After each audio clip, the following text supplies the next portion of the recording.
सोहन जी, एक और सवाल फ्लूइड डायनामिक्स का।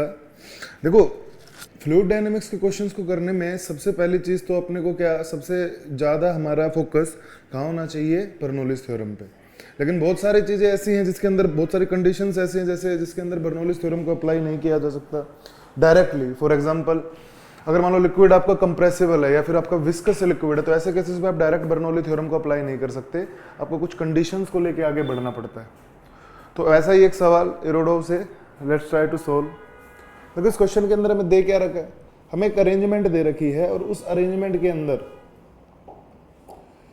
क्या नोटिस करना है साहब, थोड़ा ध्यान से देखना। A viscous liquid whose density was 1 gram per centimetre cube, एक विस्कस लिक्विड है सर जिसकी density 1 gram per centimetre cube है, फ्लोज अलोंग द टैंक, एक टैंक के अंदर फ्लो कर रहा है फ्रॉम, ये टैंक ए दे रखा है, ये हाइट h3 है इधर में, ये हाइट h2 है, ये हाइट h1 है, h1 का वैल्यू 10 सेंटीमीटर, h2 का 20 सेंटीमीटर, h3 का 35 सेंटीमीटर, सारे डिस्टेंस इक्वल है। हमें ये जो वेलोसिटी, जिस वेलोसिटी से लिक्विड बाहर निकल रहा है, इसको बताना है। तो भैया मैक्सिमम बच्चे क्या करते हैं, डायरेक्ट बर्नौली अप्लाई करने की कोशिश करते हैं। अब बर्नौली अप्लाई करने से पहले उनको थोड़ा सा क्या सोचना पड़ेगा, क्या पड़ेगा, इसके अंदर एक शब्द बोला गया है विस्कस, और बर्नौली थ्योरम जो कि कंजर्वेशन ऑफ एनर्जी पे बेस है, और विस्कोसिटी क्या sir, viscosity is a kind of friction जो बार बार क्या करेगा, हमारा बार बार फ्रिक्शन से एनर्जी लॉस करवा देगा। तो नोटिस करने की बात देखो क्या है, इस बीच वाले पोर्शन को थोड़ा ध्यान से देखो। ये जो हाइट होती है ना लिक्विड में, साइड बाय हाइट कोई राइज कर रही होती है, वो प्रेशर को इंडिकेट करती है। तो यहाँ पे मान लो प्रेशर क्या P1 है, ये जो मैंने पॉइंट लिखा, S2 हाइट के नीचे प्रेशर P1 है और H1 हाइट के नीचे प्रेशर क्या है P2।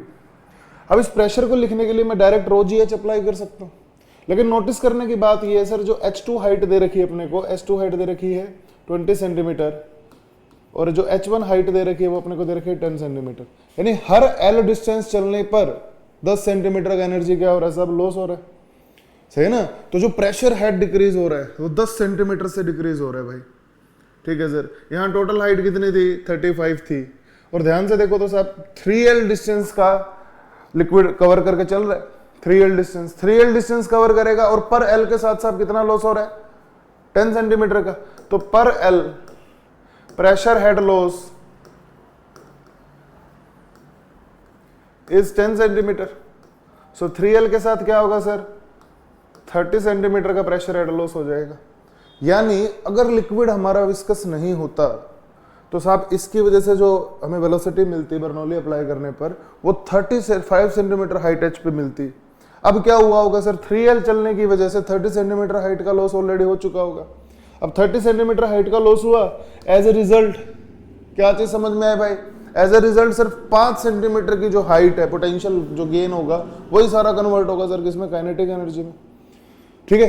तो जो 5 सेंटीमीटर की वजह से हमें लिखना पड़ेगा एनर्जी को, एनर्जी डेंसिटी को, that will be rho g time 5 centimetre and that will convert into half rho time v square into velocity.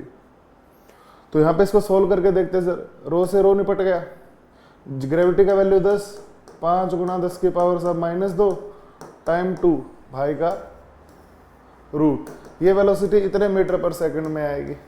थोड़ा ध्यान से देखोगे तो √1 metre per second, this is what our velocity, तो velocity going to be 1 metre per second.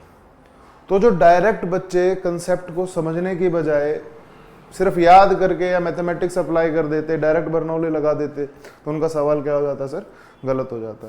So we need to remember the conditions जहां Bernoulli को modify करके लगाया जाएगा या फिर और कुछ मैथमेटिक्स में बदलाव करना पड़ेगा, उन सारी चीजों को आपको ध्यान से देखना है। सो लगातार डालते रहेंगे हम ऐसे questions, please subscribe our channel, thank you so much.